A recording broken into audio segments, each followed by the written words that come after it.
Torah portion Vayetze. Jacob left Beersheba, and he set out for Haran. He came upon a certain place and stopped there for the night, for the sun had set. Taking one of the stones of that place, he put it under his head and lay down in that place. He had a dream. A stairway was set on the ground, and its top reached to the sky, and its angels of God were going up and down on it. And the Lord was standing beside him and said, I am the Lord, the God of your father Abraham and God of Isaac. The ground on which you are lying I will assign to you and your offspring. Your descendants shall be as the dust of the earth. You shall spread out to the west and to the east, to the north and to the south. All the families of the earth shall bless themselves by you and your descendants. Remember, I am with you. I will protect you wherever you go, and I will bring you back to this land. I will not leave you until I have done what I have promised you. Jacob awoke from his sleep and said, Surely the Lord is present in this place, and I did not know it. Shaken, he said, How awesome is this place! This is none other than the abode of God, and this is the gateway to heaven. Early in the morning, Jacob took the stone that he had put under his head and set it up as a pillar and poured oil on top of it. He named it the site Bethel, but previously the name of the city was Luz. Jacob then made a vow, saying, If God remains with me, if he protects me on this journey that I am making, and gives me bread to eat and clothing to wear, and if I return safely to my father's house, the Lord shall be my God, and this stone, which I have set up as a pillar, shall be God's abode, and of all that you give me, I will set aside a tithe for you. Jacob resumed his journey and came to the land of the Easterners. There before his eyes was a well in the open. 3 flocks of sheep were lying there beside it, for the flocks were watered from that well. The stone on the mouth of the well was large. When all the flocks were gathered there, the stone would be rolled from the mouth of the well, and the sheep watered. Then the stone would be put back in its place on the mouth of the well. Jacob said to him, My friends, where are you from? And they said, We are from Haran. And he said to them, Do you know Laban, the son of Nahor? And they said, Yes, we do. He continued, Is he well? Then they answered, Yes, he is, and there is his daughter Rachel, coming with the flock. And he said, It is still broad daylight, too early to round up the animals. Water the flock and take them to pasture. But they said, We cannot until all the flocks are rounded up. Then the stone is rolled off the mouth of the well, and we water the sheep. While they were still speaking with them, Rachel came with her father's flock, for she was a shepherdess. And when Jacob saw Rachel, the daughter of his uncle Laban, and the flock of his uncle Laban, Jacob went up and rolled the stone off the mouth of the well, and watered the flock of his uncle Laban. Then Jacob kissed Rachel and broke into tears. Jacob told Rachel that he was his father's kinsman, that he was Rebekah's son, and she ran and told her father. On hearing the news of his sister's son Jacob, Laban ran to greet him. He embraced him and kissed him, and took him into his house. He told Laban all that had happened, and Laban said to him, You are truly my bone and flesh.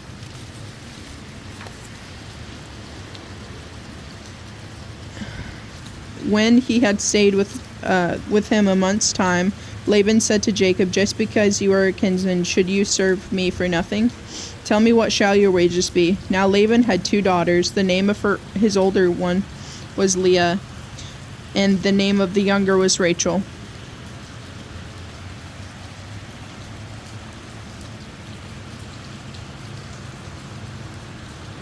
So he answered, I will serve you 7 years for your younger daughter Rachel. Laban said, Better that I give her to you than I should give her to an outsider. Stay with me. So Jacob served 7 years for Rachel, and they seemed to him for but a few years because of his love for her. Then Jacob said to Laban, Give me my wife, for my time is fulfilled. Then I will cohabit with her. And Laban gathered all the people of the place and made a feast. When the evening came, he took his daughter Leah and brought her to him, and he cohabited with her.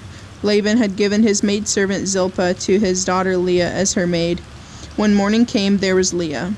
So he said to Laban, "What is this you have done to me? I was in your service for Rachel. Why did you deceive me?" Laban said, "It is not the practice in our place to marry off the younger before the older. Wait until the bridal week of this one is over, and we will give you that one too, providing you serve me another 7 years." Jacob did so. He waited out the bridal week of the one, and then he gave him his daughter Rachel as his wife. Laban had given his maidservant Bilhah to his daughter Rachel as her maid, and Jacob cohabited with Rachel also. Indeed, he loved Rachel more than Leah, and he served him another 7 years. The Lord saw that Leah was unloved, and he opened her womb. But Rachel was barren.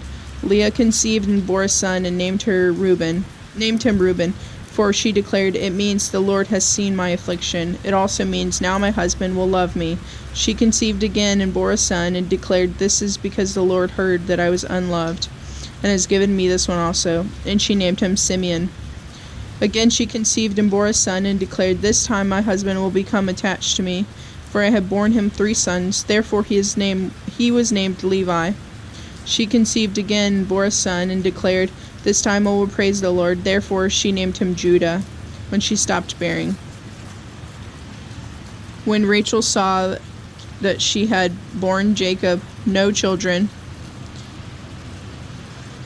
she became envious of her sister. And Rachel said to Jacob, "Give me children, or I shall die." Jacob was incensed with Rachel, and said, "Can I take the place of God, who has denied you fruit of the womb?" She said, "Here is my maid Bilhah.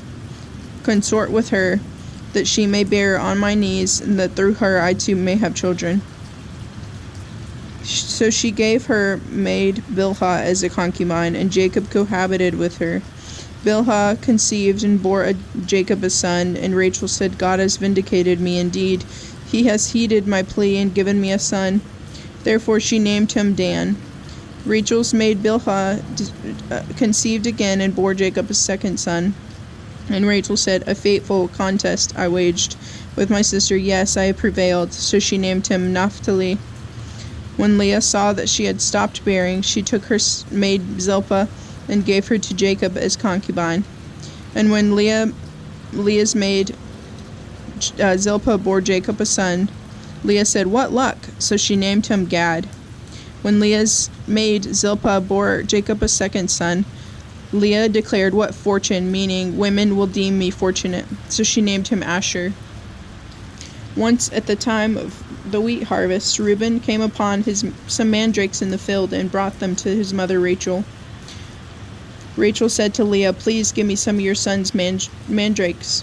But she said to her, "What, is it not enough for you to take away my husband, that you would also take my son's mandrakes?" Rachel replied, "I promise he shall lie with you tonight in return for your son's mandrakes." When Jacob came home from the field in the evening, Leah went out to meet him and said, "You are to sleep with me, for I have hired you with my son's mandrakes." And he lay with her that night. God heeded Leah, and she conceived and bore him a 5th son. And Leah said, "God has given me my reward for having given my maid to my husband." So she named him Issachar. When Leah conceived again and bore Jacob a 6th son, Leah said, "God has given me a choice gift. This time my husband will exalt me, for I have borne him 6 sons." So she named him Zebulun. Later she bore him a daughter and named her Dinah. Now God remembered Rachel. God heeded her and opened her womb. She conceived and bore a son, and God has taken away my disgrace. So she named him Joseph, which is to say, "May the Lord add another son for me." After Rachel had borne Joseph, Jacob said to Laban, "Give me leave to go back to my homeland. Give me my wives and my children for whom I have served you, that I may go for well you know what services I have rendered you." But Laban said to him, "If you will indulge me, I have learned by divination that the Lord has blessed me by your account." And he continues, "Name the wages due for me, and I will pay you." But he said, "You know well how I have served you, and how your livestock have fared with me. For the little you had before I came was grown so much, since the Lord has blessed you wherever I turned. And now, when shall I make provision for my own household?" He said, "What shall I pay you?" And Jacob said, "Pay me nothing. If you will do this thing for me, I will again pasture and keep your flocks. Let me pass through your whole flock today, removing me from there every speckled and spotted animal, every dark-colored sheep, and every spotted and speckled goat. Such shall be my wages. In the future, when you go over my wages, let my honesty toward you intensify for me. If there are among my goats any that are not speckled or spotted, or any sheep that are not dark-colored, they got there by theft." And Laban said, "Well, very well, let it be as you say." But at the same day he removed the streaked and spotted he-goats, and all the speckled and spotted she-goats, every one of that had white on it, and all the dark-colored sheep, and left him the charge of his sons. And he put a distance of 3 days' journey between himself and Jacob, while Jacob was pasturing the rest of Laban's flocks. Jacob then got fresh shoots of poplar and almond and plane, and peeled white stripes in them, laying bare the white of the shoots. The rods that he had peeled set up in front of the goats in the troughs, the water receptacles, and the goats came to drink from. Their mating occurred when they came to drink, and since the goats mated by the rods, the goats brought forth streaked, speckled, and spotted young. But Jacob dealt separately with the sheep. He made these animals face the streaked or wholly dark-colored animals in Laban's flock, and so he produced special flocks for himself, which he did not put with Laban's flocks. Moreover, when the sturdier animals were mating, Jacob would place the rods in the troughs in full view of the animals, so that they mated by the rods, but with the feebler animals he would not place them there. Thus the feeble ones went to Laban, and the sturdy to Jacob. So the men grew exceedingly prosperous, and came to own very large flocks, maidservants and menservants, and camels and donkeys. Now he heard the things that Laban's sons were saying. Jacob was taken all that our fathers, and from all that was our fathers, and from that which was our fathers he built up his wealth. Jacob also said that Laban's manner toward him was not as it had been in the past. Then the Lord said to Jacob, "Return to the land of your fathers where you were born, and I will be with you." Jacob and Rachel and Leah called to the field where his flock was, and said to them, "See that your father's manner toward me is not as he had been in the past. But the God of my father has been with me, as you have known. I have served your father with all my might. But your father has cheated me, changed my wages, time and time again. God, however, would not let him do me harm. If he said thus, the speckled shall be your wages, then all the flocks would drop speckled young. And if he said thus, the streaked shall be your wages, then all the flocks would drop streaked young. God has taken away my father's livestock and given it to me. Once at the mating time of the flocks I had dreamed, in which I saw that the he-goats mating with the flock were streaked, speckled, and mottled. And in the dream an angel of God said to me, "Jacob." "Here," I answered. And he said, Note well that all the he-goats which are mating with the flock are streaked, speckled, and mottled, for I have noted all that Laban had been doing to you. I am the God of Bethel, where you anointed a pillar, and where you made a vow to me. Now arise and leave this land, and return to your native land." Then Rachel and Leah answered him, saying, "Have we still a share in the inheritance of the Father's house? Surely he regards us as outsiders, now that he has sold us and has used up our purchase price. Truly all the wealth that God has taken away from our father belongs to us and our children. Now then, do just as God has told you."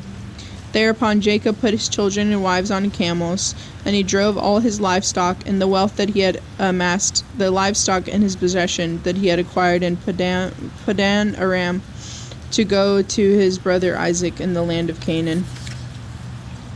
Meanwhile, Laban had gone to shear his sheep, and Rachel stole her father's household idols. Jacob kept Laban the Aramean in the dark, not telling him that he was fleeing, and fled with all that he had. Soon he was across the Euphrates and headed toward the hill country of Gilead. On the third day, Laban was told that Jacob had fled, so he took his kinsman with him and pursued him a distance of 7 days, catching up with him in the hill country of Gilead. But God appeared to Laban the Aramean in the dream by night and said to him, "Beware of attempting anything with Jacob, good or bad." Laban overtook Jacob. Jacob had pitched his tent on the height, and Laban with his kinsmen encamped in the hill country of Gilead. And Laban said to Jacob, what did you mean by keeping me in the dark and carrying off my daughters like captives of the sword? Why did you flee in secrecy and mislead me and not tell me? I would have sent you off with festive music, with timbrel and lyre. You did not even let me kiss my sons and daughters goodbye. It was a foolish thing for you to do. I have it in my power to do you harm, but the God of your father said to me last night, "Beware of attempting anything with Jacob, good or bad." Very well. You had to leave because you were longing for your father's house, but why did you steal my gods? Jacob answered Laban, saying, "I was afraid because I thought you would take your daughters from me by force. But anyone with whom you find your gods shall not remain alive. In the presence of your kinsmen, point out what I have of yours and take it." Jacob, of course, did not know that Rachel had stolen them. So Laban went into Jacob's house and Leah's tent and the tents of the two maidservants, but he did not find them. Leaving Leah's tent, he entered Rachel's tent. Rachel, meanwhile, had taken the idols and placed them in the camel cushion and sat on them. And Laban rummaged through the tent without finding them, for she said to her father, "Let not my lord take it amiss that I cannot rise before you, for the period of a woman is upon me." Thus he searched, but he could not find the household idols. Now Jacob became incensed and took up his grievance with Laban. Jacob spoke up and said to Laban, "What is my crime? Why is my guilt that you should pursue me? You rummaged through all my things. What have you found of all your household objects? Set it here before my kinsmen and yours, and let us decide between us two. These 20 years I have spent in your service. Your ewes and your she-goats never miscarried, nor did I feast on rams of your flock. That which was torn by beast, and I never brought to you. I myself made good the loss, and you exacted it of me. Whether snatched by day or snatched by night, often scorching heat ravaged me by day, and frost by night, and sleep fled from my eyes. Of the 20 years that I spent in your household, I served you 14 years for your 2 daughters, and 6 years for your flocks, and you changed my wages time and time again. Had not the God of my father and the God of Abraham and the fear of Isaac been with me, you would have sent me away empty-handed. But God took notice of my plight and toil of my hands, and he gave judgment last night. Then Laban spoke up and said to Jacob, "The daughters are my daughters, and the children are my children, and the flocks are my flocks. All that you see is mine. Yet what can I do now about my daughters or the children they have borne? Come, then let us make a pact, you and I, and that there may be a witness between me and you." Thereupon Jacob took a stone and set it up as a pillar. And Jacob said to his kinsmen, "Gather stones." So that they took stones and made a mound, and they partook of a meal thereby the mound. Laban named it Yegar Sahadutha, but Jacob named it Galeed. And which means the mound of witness. And Laban declared, "This mound is a witness between me and you this day." This is why it was named Galeed, and it was named Mizpah, because he said, "May the Lord watch between me and you. And when we are out of sight of each other, if you ill-treat my daughters or take other wives besides my daughters, though no one else be about, remember God himself will be my witness between you and me." And Laban said to Jacob, "Here is this mound, and here the pillar which I have set up between me and you. This mound shall be witness, and this pillar shall be witness, that I am not to cross to you past this mound, and that you are not to cross to me past this mound and this pillar with hostile intent. May the God of Abraham and the God of Nahor, their ancestral deities, judge between us." And Jacob swore by the fear of his father Isaac. Jacob then offered up a sacrifice on the height and invited his kinsmen to partake of the meal. And after the meal they spent the night on the height. Early in the morning, Laban kissed his sons and daughters and bade them goodbye. Then Laban left on his journey homeward. Jacob went on his way, and angels of God encountered him. When he saw them, Jacob said, "This is God's camp," and so he named it Mahanaim.